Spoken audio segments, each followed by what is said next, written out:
Hello, my name is Anna. Welcome to the Liberated Yoga YouTube channel.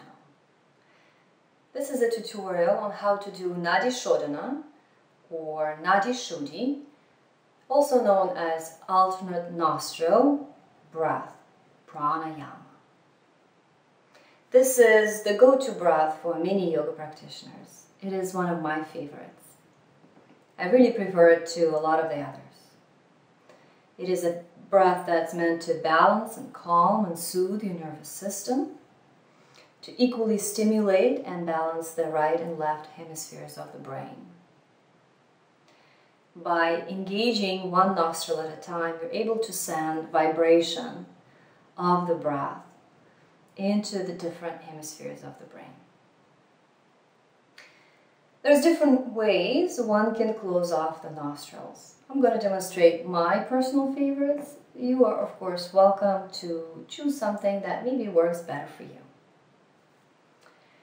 To begin, you will have to fold your index and middle finger to the base of the thumb, and then use your thumb and ring finger as a kind of a pincet to close off one nostril at a time. Position your fingers just on the bony bridge of your nose and then let them slide down. There's nice indentations here just above the nostrils as if they're made for it. Another way I've seen people close off their nostrils is rest the index and middle finger on the forehead, just in the third eye area, and then use the thumb and the ring finger to control the flow of breath through the nose.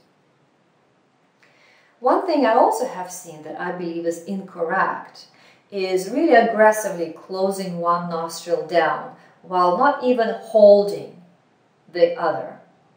So I have seen many different variations on the theme, depending on which finger you use. If you'd like to get more out of your Nadi Shoddhana, try holding both nostrils down throughout the whole practice. The goal here, I believe, is to breathe in through the partially constricted nostril and breathe out through a partially constricted nostril. So almost like you're recreating an Ujjayi breath, which is a constriction in the epiglottis, but at the nostrils, so that you slow down the flow of breath and you slow down your heart rate and you have the soothing effects of the pranayama maximized. So once you find a mudra, this is called a mudra, a hand position, that works for you, close both nostrils lightly. And then just barely open, say, the left nostrils for your breath in.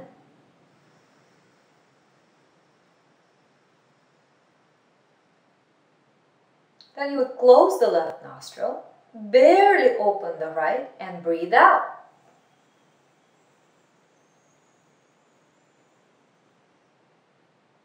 Breathe in through the right.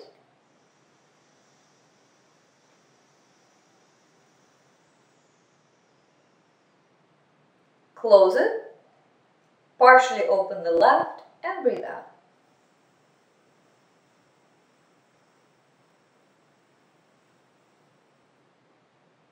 And then you would continue again. That is considered one breath. In yoga, for there to be considered one breath, you have to breathe in and out through both nostrils. Generally, I do 6 to 8, sometimes up to 12 full breaths to get the desired effect of this pranayama. One has to experiment with the amount of pressure of the fingers on the nose.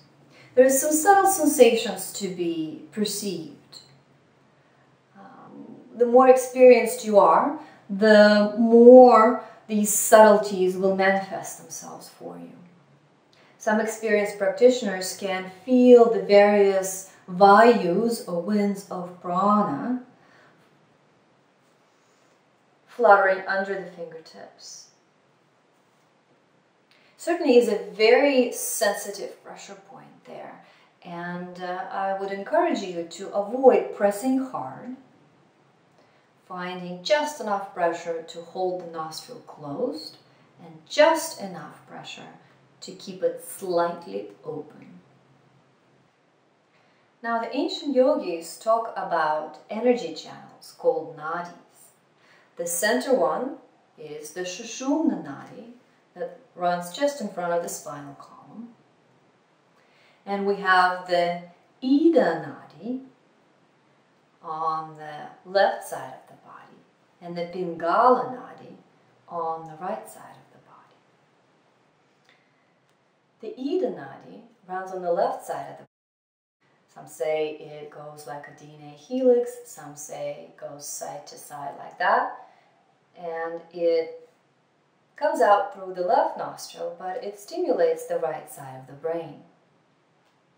The Pingala nadi does the same on the right side, goes up, comes out of the right nostril, but it stimulates the left side of the brain.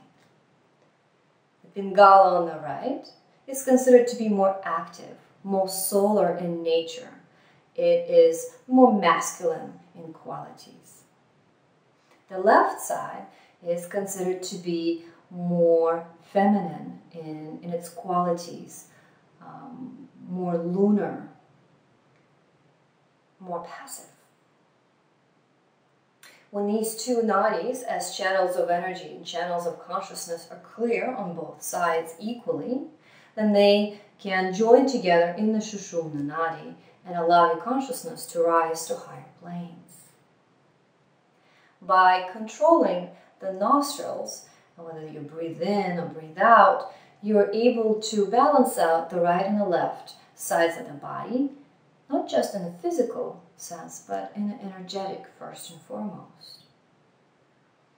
So there's versions of Nadi Shoddhana, such as Chandra Vedana, meaning you would be inhaling on the left and exhaling on the right several times in a row to bring more energy and brightness on the left side and more relaxation and release on the right side.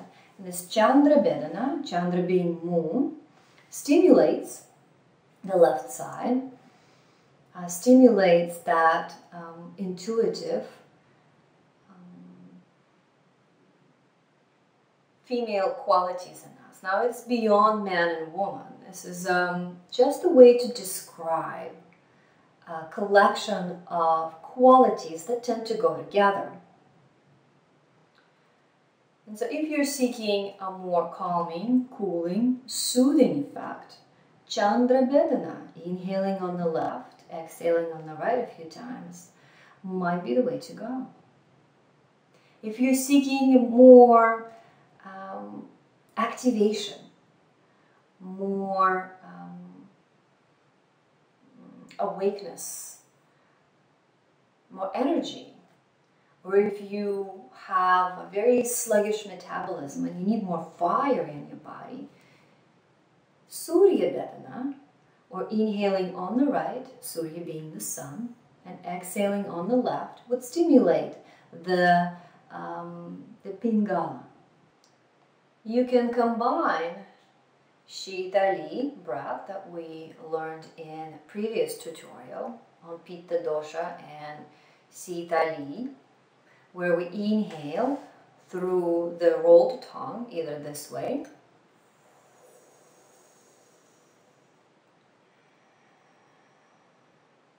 or this way,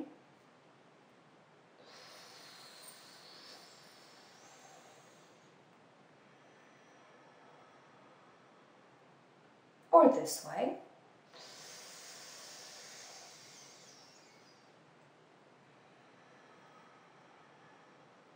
For that cooling pranayama, go to the tutorial I'm going to link with. You can combine that cooling, calming, and soothing breathing practice with the alternate nostril exhalation and achieve some interesting results. For example, if you are experiencing some tension or pain even on one side of the body, you can clear that energetically by exhaling not through both nostrils, but through one, the one where you feel your prana has a blockage. For example, you would inhale,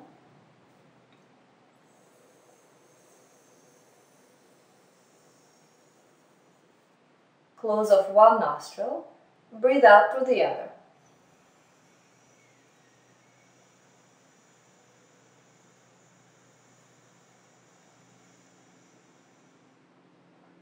You can do this a few times.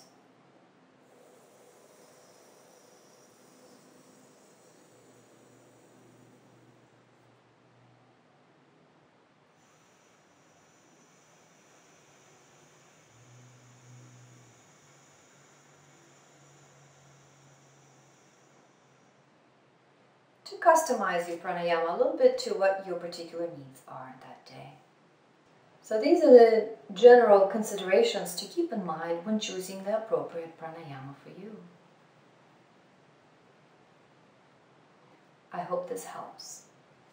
Namaste.